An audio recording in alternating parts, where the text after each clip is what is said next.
Noyabr oyida tug'ilganlar qanday odamlar? Bu odamlar odatda juda kuchli ichki dunyoga, katta hayotiy energiyaga va irodaga ega bo'ladi. Ular hayotda oddiylikni emas, murakkablikni yoqtiradi. Noyabrda tug'ilgan odamlar biror niyat qilsa osonlikcha orqaga chekinmaydi.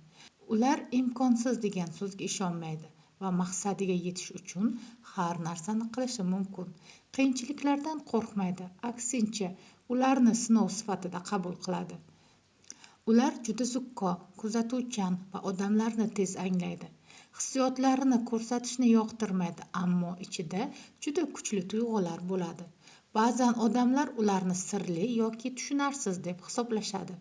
Ular sevganda chin dildan sevishadi, ishlaganda butun kuchini berib ishlaydi. Muhabbatda ham, hayotda ham shijoat bilan yonadi. Ularda tug'ma yetakchilik kuchli, odamlar ularga ishonadi.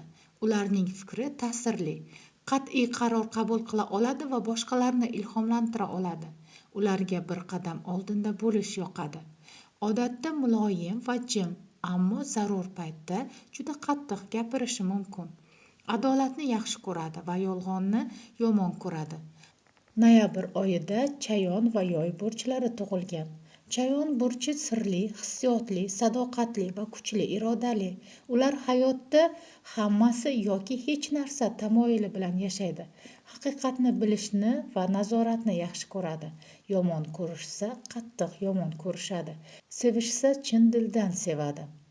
Yoy burchida tug'ilganlar ochiq ko'ngil, erkin ruhli va optimist. Yangi narsalarni o'rganishni, sayohat qilishni, dunyoga keng nigoh bilan qarashni yoqtiradi. Haqqgo'y, to'g'ri so'z va oddiy odamlar bilan tez til topishadi. Haddan ortiq erkinlikni yaxshi ko'radi. Shuning uchun cheklovlarni yoqtirmaydi. Noyabr oyida tug'ilganlar hissiyotlarini oson ko'rsatmaydi.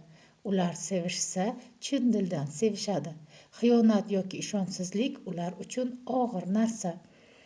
Noyabr oyida tug'ilganlarning hayot shiori haqiqiy kuch, tinchlik va sabrda. Men yo'l topaman yoki yangi yo'l yarataman.